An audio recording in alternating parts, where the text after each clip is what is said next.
But No. Oops, Oh, there's some. you've turned into a potato. What have you done? For a while. Nick has obviously schooled on the finer points of Zoom. Yeah. Oh, wow, that's even better. That's far prettier anyway. You can put backgrounds now, apparently. Yeah, you can. Not so skilled at that. this is using Snap Camera, a plugin. You always look like that, Nick. What are you talking about? That's it. I've just taken a filter off for once. What else can I find? Okay, ladies, this is what he actually looks like. And Nick, Exactly. we use WebEx for my job, so I'm not too. The only time I've used Zoom is for those station staff meetings. No, this is good. Yeah, that's a big improvement. What else have we got? Duncan Reid and the cat heads. Yeah. Well, yeah, it's got a big You head make for that bigger one. heads. Yeah, exactly. What the hell is wow. this? What's that, an alien? Cyber girl, apparently. That's why I got my little rabbit ears on top. Let's go for the cute menu. Let's see what cuteness I can find. Is that a cloud or a kitten? I think it's a cloud, I believe. Oh god. Wow. Oh, here we go. Here we wow. go. There we go. A ruler. Yeah, no, I don't know about that one. This is maybe 10 years ago. Here she comes. Right. Dun, dun, dun. There she is. Oh, no, it's not. It's Nat. Where has she gone? Is she hiding? Well, you know, it's like when the assistant calls and says, "Hold for Ms. Powers, please." Oh, yeah. Hi, here she comes. Hi. You got no sound, Sophie. Are you on mute? It's us all by default, it seems. Oh, no, can hear I know you we now. can hear you. Yeah, can hear you now. We Yeah, can I hear We you. can hear you now. Oh, you can? Yeah. Oh, It turns out you just weren't talking. oh. I'm hay fevery, guys. Oh Are boy. you? Oh, God. Oh, I can't see very well. Hi, Karen Jones. Hi, Nick. Hi, Duncan. Hello. So how are we going to avoid talking over each other? I'll just keep quiet. Karen Jones looks so serious. She looks badass, doesn't she? I know. She looks like a boss. Like a boss in Hunger Games or something. Take it. Or the villain in a James Bond film. That one as well. Yeah, I'm plotting. So, Evan, are we going to take over or do you want to butt in? Oh well, I can do a little introduction and maybe answer or ask a question that Nick can answer for the rest of the time, and then we'll be on. That sounds good. Can I just clean the back, not put the thing right there? I was shocked. Whatever that was. I mean, I've got a plate behind me. I'm putting a new Velux in over there. Although I found out it's actually pronounced Velux. What is it? Yeah, what is it? A window. It's a Velux Oh, window. right, okay. Like a roof one. So I'm getting two replaced. My Velux windows are 40 years old, and we've actually got bird shit inside the double glazing, so you can't. I don't know how, but you can't get rid of it. So all I do it's like, oh, this is a really beautiful morning, and put the blind up, and there's just loads of bird shit there, and it'll never change. So I've got to change the whole thing. Are you going to give us 52 minutes about your bird shit? I mean, this is what last night was pretty much, to be honest. Maybe something else. She's This gone. will be very short. Yeah. Is that softer, Sophie? Yeah, my butt bones were digging in. Go on then, Evan. Look, that's all my snacks. Yeah, There's a I know. box Woman, and good 2 woman. bagfuls. Go on, let's let Evan start. Go on. All right. So two firsts, I think, here on the Evan Funk Davies Show. One, the first Zoom interview, and we have all 4 members of Duncan Reid and the Big Heads. And I believe for the band, the first 4-member simultaneous interview as well. Am I correct about that? I think Yes. So guys, welcome. Do you want to go, I guess, round robin? We'll start with Duncan, then Nick, then Karen, then Sophie, and just kind of introduce yourselves because the listeners aren't going to have the benefit of video. So just to get a little bit acquainted with your voices. I'm Duncan. I've got the biggest head. I am Nick, and I also have the biggest head. I'm Karen. I have the smallest head, size of a child. I'm Sophie, and I have a massive snacks problem. I wonder what you're going to say then. taken as far as size. Oh, thanks for taking the time out. You guys have an excellent new album out, and we've been hearing some here on my show and here on other shows. And Duncan, tell us about the process of making the new record, and I guess also just we can kind of go around the table, as it were. But the experience of putting a record out and not being able to go on tour and support it, because I think of you guys, and I always see the pictures you post on tour locally and outside of the UK, and I'm probably asking 5 questions at once, but first of all, tell us about the new record, and then we can talk about how you're not touring, I guess. Well, it started in a similar way to the others, in that I wrote a bunch of songs and demoed them at home, and then sent them out to everybody for them to do an amazing job of adding their personality to them. And then we record it. Karen goes first, and we just add our bits on. I do the vocals at home with everybody coming around to my house to add them on. And 2 years later, we got a work of genius. So that's the time frame it takes. A couple of years, it sounds like. It took 2 years. Yeah, we actually started. We launched on Pledge a day before it went bust, but we managed to take it back off there and do a DIY job on our website. So there were a load of people who paid for it 2 years ago and had to be very, very patient. Yeah. So you must have started on this, I guess, right around the time after, because I think it was 2 years ago you came over and played at Monty Hall at WFMU and played on my show and did some other U.S. dates. So I'm guessing that was right around the time you would have started. Sophie, was that your recollection? I'm trying to think. Did we play for all we know on that tour? Yeah, I'm trying to. No, we didn't. No, No. we weren't playing the new songs yet when we were over. No. But it was almost exactly 2 years ago, I think. Yeah. It might have been June of 2018. It was. Because I couldn't come. Right. Right. Aww. We missed you, Karen Jones. We missed you. Probably. I'm sure you missed us. Especially you, Pam. So it sounds like it's I was not aware that it was very much sort of self-recorded, Duncan, the process you're describing of kind of, letting everyone work their parts and then doing the vocals at your place. Is that how you made the other 2 Big Heads records as well before this one? The first one, I call it the first one, it was, although it was really a solo album, and the second one, which is the first one that was titled Duncan Reid and the Big Heads, were made with Tony Barber, who's ex at Buzzcocks and Chelsea and everybody, who now lives in New York. And he had a studio in his garden and did them there. And then the last 2 have been with a guy called Sean Gonocki. With largely this lineup. Nick wasn't on the Bombs Away album. We made them there over the last 2 albums in the same way, really. Right. And I imagine at this point in time you expected to be playing shows somewhere. You must have had a whole slate lined up. Yeah, I think all of our shows now this year have been cancelled. Possibly some in Sweden, Dunk. I don't know.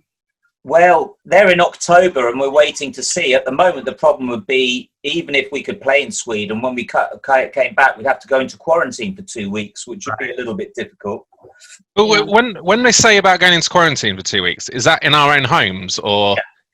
Yeah. I mean, I don't like seeing people anyway, so that's good. I'll just stay here. Nice. It'll just be enforced. We've got a big indoor festival up in the north of England in November as well, so we'll see what's happening by that time. But I'm sort of guessing that, I don't know whether we're going to be able to play before next year, but your guess is as good as mine. Right. Yeah, there's a lot of speculation, but that seems to be the general thought, is that, for the most part this year, nothing's really going to happen while they, A, try to tamp down the spread, and B, figure out how to reopen places in a way that may be safer, if anyone even knows what that is anymore. But we did. You're absolutely right. We had an amazing run of tours and festivals and everything. Thankfully, we seem to be rebooked on all the festivals for 2021. So fingers crossed. Yeah, but I think the pubs here are going to start opening in July. So well, let me tell you a story about that, because there is a pub which I've just ridden past 2 streets away, called the Village Green in Muswell Hill, and we've got this wicked thing where the doors open and it's like takeaway only, please do our residents a favour and make sure you move well away from the pub and go back home. And you go round the corner, this pub's on a corner, and everyone's just lined up against the wall drinking pints of beer. And then they're in a little courtyard the other side of the road as well. And then they finish their beer and then they go to the door and they're like, excuse me, can I have another pint of beer, please? And it repeats again. So it's basically a pub in summertime in England. It's open. Yeah. Oh, that sounds good. You put up on the street and just play across the way or something like that. Yeah, I know. We should. That's a very good idea. That's a very good idea. We could all be in a line 2 meters apart, couldn't we? Right. But Yeah, Karen, you'll have to bring the drums up and put them in line with the 3 people in front of the band. Yeah. What will you do when you can't hit me across the head with your bass? oh, it won't be the same. Yeah. Just throw it at her. Yes, exactly. I just get a longer bass, a 2 meter long bass. Every show that, like recently as well, because my hairs have become very long. Every show that we finished is like just loads of my hair stuck in his headstock. Oh yeah, and my guitar strings. Yeah. Oh my god. Yeah, it's quite disturbing sometimes. It's one of the dangers, Evan, of being such a mobile band, especially when we play on small stages, that we crash into each other. Right. Well, that's the thing about, and again, going back to the photos and videos I've seen of your performances, and I can't remember now why I wasn't able to go to the Monty Hall show. I think I had something work related I had to do that night. But in any case, you're all like, it's very kinetic, like the whole presentation, like it's very fun and active and energetic, and you're all over the place and happy. And it's just so disappointing to know that can't happen, with you and with, dozens, thousands of other bands everywhere. And it's, I don't know how you bounce back from that at the end of the day, really. It's going to take a few gigs to actually get the energy back as well, because that is my exercise. I don't exercise apart from on stage in Duncan, Reid and the Big Heads, and then I'm flat out for the next week. Yeah, I've noticed that about myself. I'm just like, I'm walking around. I walk to the shops and I'm out of breath. I'm like, oh, yeah, oh dear, yeah. So yeah, for health reasons, we need to allow gigs to happen. Right. Yes. Yeah. But the other weird thing is that we don't. I mean, we're playing all the time normally, and we don't ever rehearse. We just try things out in sound check. So it'll be weird to actually have to rehearse to remember the songs to play again. Yeah. You're almost starting from ground zero in a sense. In a way. Yeah, but we're really good, so we won't need to rehearse. Exactly. We'll remember. Did you go to the pub, Nick? Sorry? Did you go to the pub? Because you said Nick, were you one of the people lining up? bottle opener. Not yet. I will be. Give us an hour. I've got a proper pint of beer. You've really got me going there, Nick. Doesn't take a lot. Drunken Duncan. You sounded really saucy, Duncan. You know me. Duncan, what are some of the standout songs in your mind on the album? It's called Don't Blame Yourself. There's the title track, which oftentimes I feel like the title track tends to lead off an album, and you've got it in the number 10 slot on the LP. But that's one of my favorite songs on the record.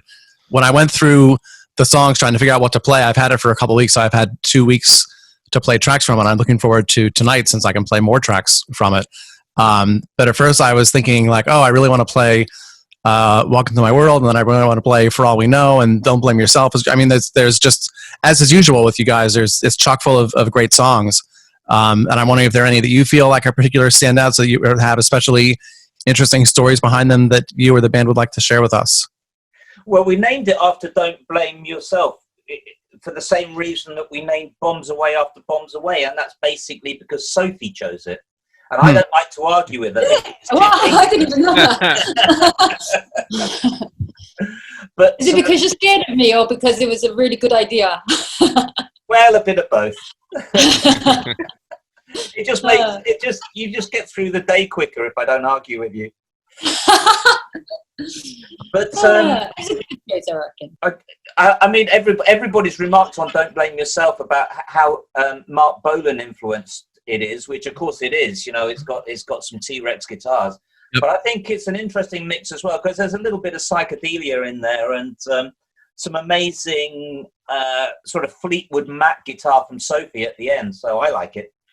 It's also one where it's a little bit less big heady sounding than some of the other songs, and I think some of that has to do with you singing in a slightly lower register than you typically do? Well, we've got a very, very large guy, German guy from Hamburg who does our merchandise, and he ordered me to write a song in a low register.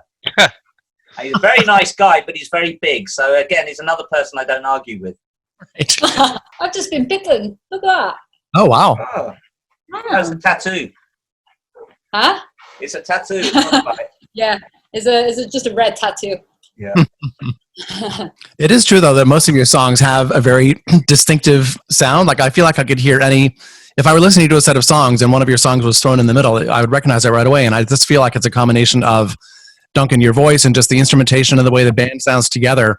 And I think having come from, a iconic band of the late 70s, early 80s, The Boys, who also had a distinct sound, I really love how now you've, again, put this group together and created a sound that is very much identifiable and stands out. Well, I'm glad you say that. I think this album is almost more identifiable than any of the others because these guys have had more of an input into it than any of the others. I mean, there's some songs like Tea and Sympathy, which Karen changed totally with her drumming. And, so good. Yeah, really good drumming. And the guitar interplay of Sophie and Nick, I think, is it's just something I love listening to again and again. Mm-hmm. Karen Jones's face is making me laugh so much. I don't know why. Because you missed me. Yeah, I do. I miss you all. You're underneath me. Am I? We're all on top, Sophie. Oh. You're underneath me. Yeah, chronological order, I think, perhaps, is how they're doing it. Yeah. When was the last time you all saw each other? In person, I mean. Our last gig was in Ireland right at the beginning of March, wasn't it? Yeah, because I got ill shortly after that. Oh, did you get that bug that I had at the time? I'm going to blame you. Yeah, well, you would, wouldn't you? For the Duncan. Yeah. It seems extraordinary now because they let me in and out of Ireland with a raging temperature, which is quite strange. So it's not actually that. It's not that long, is it? It's like 8 weeks or something. Yeah. And like, although we do tour relentlessly, there are occasions if there's like a July and you go to the south of France to do some writing. It's not the first time we've been away for 8 weeks, so it doesn't seem that weird, even though it is. If you look at our calendars, it's really weird. But it's nothing which we haven't done before. But as it goes on, it's going to get weirder, isn't it? It's going to be weird as it goes on into the autumn and the winter. Yeah. We just have to find ways to keep doing things together, really. Had you been playing these new songs in your more recent gigs before the record came out officially? I think there's about 6 or 7 that we've played over the past year and 4 that we played quite regularly. Mm-hmm. Which 4 were those? The first one was For All We Know, wasn't it? We started playing that a long time ago. Yeah. And Welcome to My World. Mm-hmm. Are we allowed to mention the title of the second track on the album? No, you are not. Just stopped me doing it. Well, that one we played quite regularly as well. In the first half of it.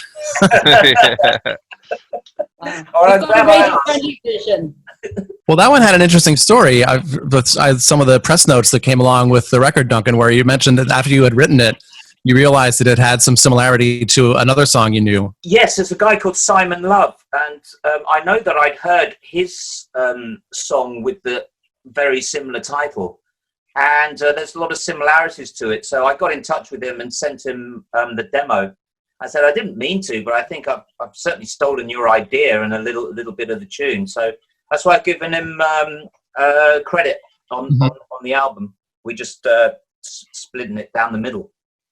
I feel like a lot of songwriters would not have done that. They might have just sort of scurried along and hoped that nobody would notice. Yeah. Yeah.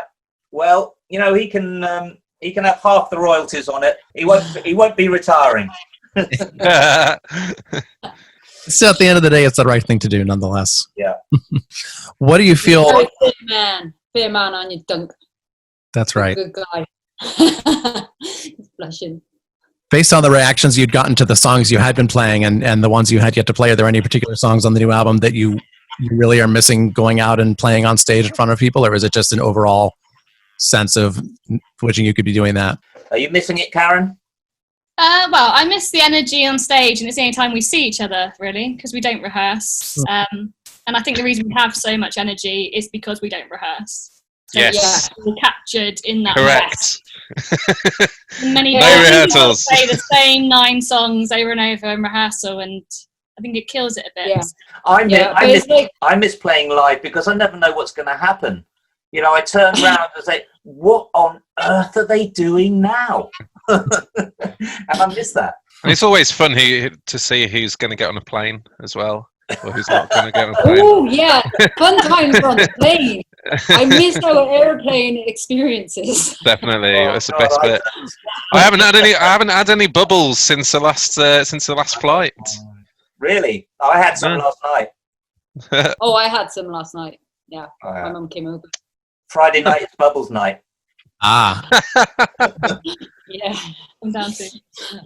I had been looking forward to visiting actually one of the places that you've gone and played in fairly often that you even memorialized in a song in September. I was my girlfriend and I were supposed to be going down to Buenos Aires and going over to Uruguay and then up to Iguazu Falls and so forth, and that's all out the window at the moment. Oh, what a shame! It's great there. And if you rearrange it and go to Montevideo, you've got to go to the Clash City Rockers Bar. Okay. Once we had everything finalized, I was planning to ask you for advice because I know you've played down there frequently, like I said, and it's one of your favorite spots, as I recall. Yeah, and it's great. You've got to go to a gig in Buenos Aires as well because they just sing along to the whole set. They're some of the best audiences in the world. Wow. Yeah, I think one of my favorite moments was playing Montevideo. In Montevideo, we ended up playing it twice. Nice. Because everybody just went crazy. You could hear them more than you could hear us. So, and we're loud. Great crowd. Yeah, it's not a country you think of when you think of rock and roll audiences, at least for me, and maybe that's just me being a more provincial American worldview, but I was surprised to hear that you've played there often and then, writing the song about it and how enthusiastic the crowds are. I think most people do play down there, but they're just phenomenal. I sort of understood it when I went to a football match, which you guys wrongly call soccer, and they sing along throughout the whole game. And the gigs are just like the football matches. They just sing and sing and sing. They're incredible. Wow. They've got so much energy as well, so much passion and energy. And I don't know how they do it because it seems like they don't sleep. We gigged with an Argentinian band. What are they called again? Damn it. I know the ones you mean. Yeah. Argies. Yeah. Oh, the yeah. Argies, they went on tour for 6 months, but I don't think they slept for 6 months either. But there was still so much energy. It was like, yeah, we need true. some of that. If I'm on Facebook, it doesn't matter what time of day it is. There's an Argentinian on. Yeah. What are some of the other songs, Duncan, that have some good backstory that you think would be worth sharing with our radio audience here tonight? Well, Welcome to My World is basically written about Nick and his lifestyle. Wow. He read the lyrics and said, "Oh my God, you've written a song about me," which is about waking up in a place and not knowing where on earth you are. I mean, my reputation precedes me. I don't. Oh boy. Although that's not happening much lately. No. I mean, sometimes it's in the living room, and sometimes it's in the bedroom, and that's probably as exciting as it gets. Mm-hmm. I got drunk last weekend and got lost on my way home from the kitchen. Your ex-wife is an interesting concept for a song as well, Duncan. It was after a period where I'd sort of been finding it difficult to find a subject to write a song about, and I was walking through a bar in a street in Soho, and outside a bar, written on a blackboard, it said, "Come in and meet your future ex-wife." I thought, oh wow, what an amazing concept! That here was this bar with women lurking to prey on rich young men.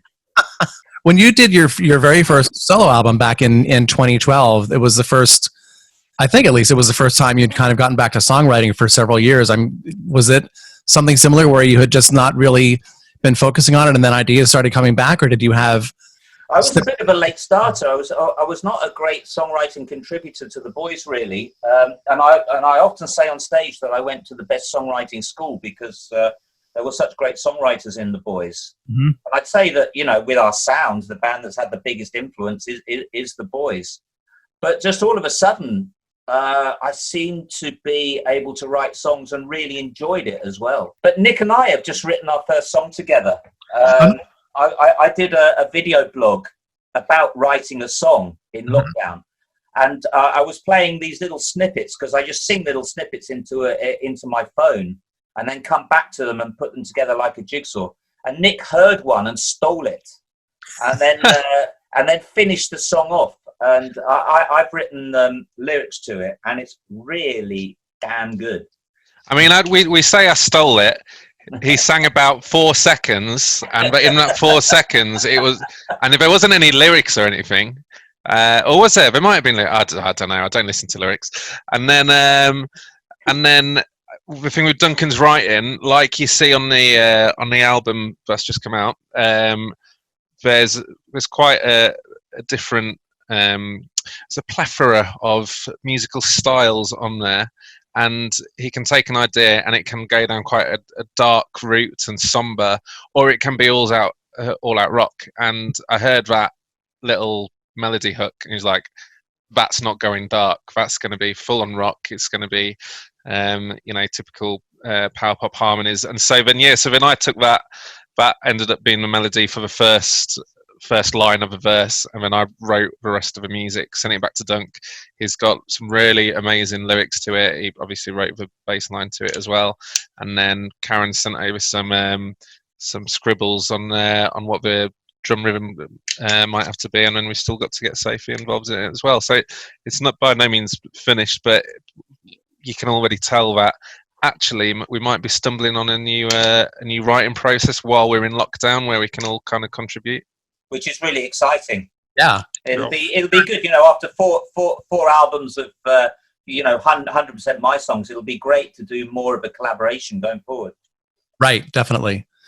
Karen, were those literally scribbles, or are you recording like scratch drum parts at home and sending them over? I think it's called drum notation, Nick, but it was on a piece of paper. Yeah, it was on a piece of paper, to be fair. As a mostly lapsed drummer myself, I was curious about. They did a really good job on the drums, like the main rhythms. There was good changes, so that's why it was scribbled. There was only a few sort of added adjustments that was, it was their choice really to add in, just as like sort of fill ideas and little bits like that. But the actual drum line itself, was a pretty good job. Look, it's on paper. There you go. You've seen it here first. All right, well, I'm going to pretend that we're back with Duncan Reid and the Big Heads here on WFMU, listening to some music from the new album. And the new album is called, why can't I remember the name of this album? Don't Blame Yourself. Mm-hmm. And we were hearing some tracks from it. We're talking with the band. And Duncan, you've put all your albums out on your own, not through a label. What's that process been like? I get a lot of help from Cherry Red, who are the big indie label here in the UK. I like to hang on to the ownership. If you can, why not? Mm-hmm. And, with the fans helping us fund the album, it gets easier and easier. So we have the best of both worlds, really. We own everything that we put out, but we got a great label who put it into all the shops worldwide. Excellent. Yeah, Cherry Red are great. I'm a big fan of that label as well. No, they're really nice. They're really nice guys and very enthusiastic, which is great. Yeah. I mean, just given all the random things, seemingly random things they've put out and exhumed over the years that you would think nobody would really be interested in except 5 people. I think if nothing else, that speaks to the passion of the people who run that label. They're always coming up with something unexpected. Well, it's the other thing that's been nice. I think with the first one, they did it sort of as a kind of favor because the boys went out through Cherry Red as well. Mm-hmm. And I don't think they really wanted to do it. And then as the albums have gone on, they're almost saying, when are you putting a new one out? Which is really nice. That's great. One of the songs on the new album is called The Grim Reaper. Obviously written before what we're all going through right now, but seems to have taken on a more enhanced or if not new meaning. Yes, it it was written after a period when, within a matter of weeks, I lost 3 very good friends. One of them was Gary Borland, who was in a great Scottish band called the Heavy Drapes. Another, Jez from Sheffield, in a band that we can't say the name of on your show. And then a friend of mine in London who was a ghostwriter. He wrote autobiographies for very famous people. And I just had this idea of the Grim Reaper lurking everywhere and just telling him to get lost or join in with the party that's life, or get lost. So it's a song of defiance, really, about everybody living forever. Yeah, it's been one of the toughest things about the last several months have been, lots of people in the music community passing, and some not from anything related to COVID-19 at all, but still, it's the first thing you think of when you hear that someone's gone. Yeah, the rest of the band call it my Take That song. Yeah. Yeah, of course. It does sound like that, actually. Not the band to take that, but the expression "take that." I know the bands take that. Yeah. But I like the fact that it's actually a very, very heavy lyric. One of those dark ones, as Nick called them. Right. But it has a really jaunty, nice little happy-go-lucky tune, Yeah. Can you dance again? Yeah, can we do that dance? Oh my God. I'll do that at once. Yeah. Please send me this recording. After 4. Yeah, I'll have to once the video goes up, I'll have to share that with my listeners so they can see some of the visual aspects that they're missing out on through the radio broadcast. You can see my silly dance. I take that dance. Yeah. That's a normal dance, though. Well, I am a dad. Ah. Yeah. One That's critical what I question. miss as well. We the dancing. Whenever we finish a show, if we've got time, we have a few shots and we do a lot of dancing. Well, Yeah, I do a lot do of miss that. dancing. I do miss that, actually. Yeah. Both the shots and the dancing. Yeah, Most of the dancing. dancing, yeah. One critical question I have for all of you is how are you all dealing with the hair issue after 10 or 12 weeks of not going out and not having access to hair cutters? I know I myself am getting at my wit's end personally. I never cut my hair or do anything with it, so I'm fine. It's like nothing. It's I don't really mind, but I've got my blue in still. Oh, yeah. all my powers are within my fringe, and so the longer it goes on, the more powerful I get. So it's all right. It's all good. Yeah. I've just been doing what I always do, because I take a pair of scissors around with me all the time. If I see one getting too long, I just cut it off. So the one hair at a time routine. Yeah. Yeah. One hair at a time, yeah. I might have to do that. Just give it a go. It's easy. Yeah. It's either easy or entertaining for everybody else. Right. Yeah. So at this point, are you even able to look forward from now as far as like, I mean, I was usually when I'm talking with bands, one of the questions I ask toward the end, well, what are your plans? What are you doing next? What's coming up? And I feel like at this point that it's an impossible question to answer. I'm recording my own album, so I'm busy. So that's exciting. I'll sneak that one in there. We just had a lot of fun making a video. We shot it all 4 of us at home with mobile Yeah, that phones. was actually, yeah. And it turned out really, really well. Got a little bit of help from a guy in Uruguay who did a first sort of cut of editing it together, and then we played around with that. And so hopefully Wednesday, Sophie and I are meeting up to do a little thing, and which we'll ask Karen and Nick to add to afterwards. So we're trying to make up for it by making little homemade videos. But you're right. Otherwise, it's just, at the moment, impossible to plan anything. Yeah. Do you think you might do more collaborative writing like you were just speaking about a short time ago? That seems like at least one way to take advantage of the situation. I'd like to. Yeah. I'll consider it. Uh, I think our lockdown's given us a chance to be a bit more creative with what we're doing. So, I don't know, go down a different route maybe. Mm-hmm. So We might never have to see each other again. Do you have without getting into the details, and without meaning to pry, but do you guys have day jobs that you're also working at this point, or are those scotched as well, given the types of places that are closed down? I'm asking just in terms of the time. Like, are you like sitting around the house all day without other obligations, or is it still kind of some work hours and some free hours? I personally work from 8 o'clock in the morning till 6 in the evening in my day job, working from my kitchen. I'm not a chef, I'm an IT consultant. And then I spend 6 till midnight doing various musical projects. So I'm more busy now than before lockdown. 100%. Right. I'm delivering, no, not delivering food. I am packing food. Okay. Yeah. My girlfriend and I are doing 12-hour shifts packing people's food and sending it to them. Excellent. Horrible. Yeah, it's good. I listen to a lot of music, so it's fine. It keeps the strength up. And loads of free food as well. We bring home about £500 worth of free organic food. Oh, wow. So, yeah. That's something. Yeah. Karen, what are you doing? Well, like obviously I normally work in schools, but at the moment everything's a bit up in the air. So other than like doing sort of meetings and stuff like that, that's kind of it at the moment. Right. Chilling out. I also do emergency responder call outs for the local hospital, taking oximeters around. I do about probably 2 call outs a day, which is a really good excuse to still be allowed to ride the Harley. Right. So. What does Duncan do? What do you do, Duncan? Yeah, I've been working from home.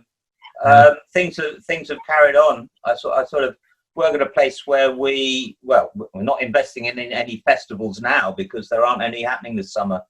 But and there's no TV or film production going on, which is another area I work in. So, but there is stuff to do. Yep. Yeah, it does seem like there's planting potatoes.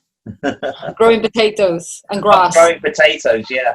So we just got the call yesterday that we don't have to go back to the office until October. Wow. Yeah, and I know someone else who works in the city who's December. Well, yeah, it's not going to be easy. I think there's a lot of people who are going to carry on working from home. It seems to work. Yep. Yeah, unless you're a waiter or a hairdresser or something, which is a bit difficult. But there's a lot of jobs where you can work from home, and it's okay. And I'm working slightly different hours at the moment because I am working remotely for a company in Jersey City. Well, I remember. Yeah, there you go. Right, it turned out the place you were working with was right down the street from WFMU. Exactly, and then I had 2 years off from that project, and then as of last week, I'm back on it. So, welcome back to Jersey City. So you're on the 5-hour shift, I guess. 5-hour delay. Well, yeah. It's more like just add 5 hours to my usual working day, sadly.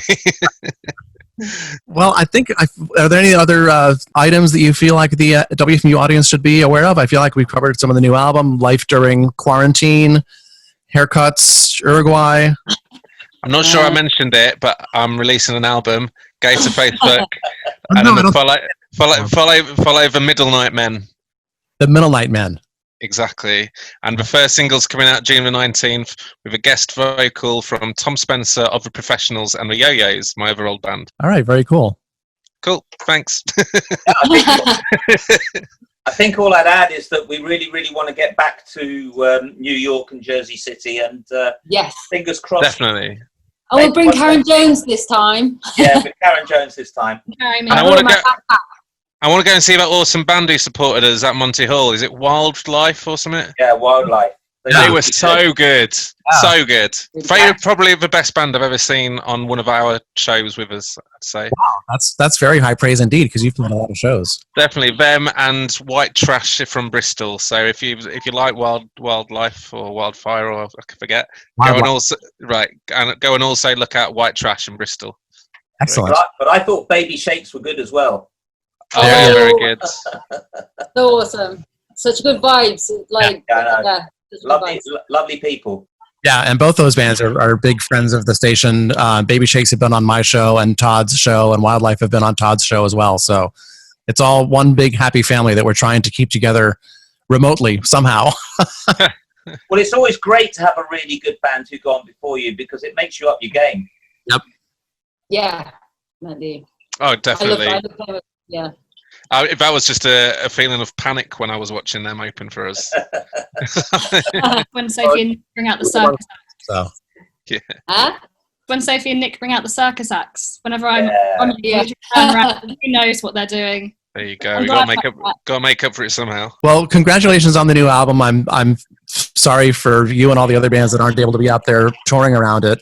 But we'll hear it here on the radio, and obviously folks can go online. Duncan, tell us what your website is, where people can get all manner of information on Duncan Reid and the Big Heads. DuncanReidandTheBigHeads.com. Perfect. All right. Cool. I think that'll do it. Okay. Thank you very much, everyone. Nice to see you Thank all. you very much. It's so good to see everyone. Yeah. All right. Take care.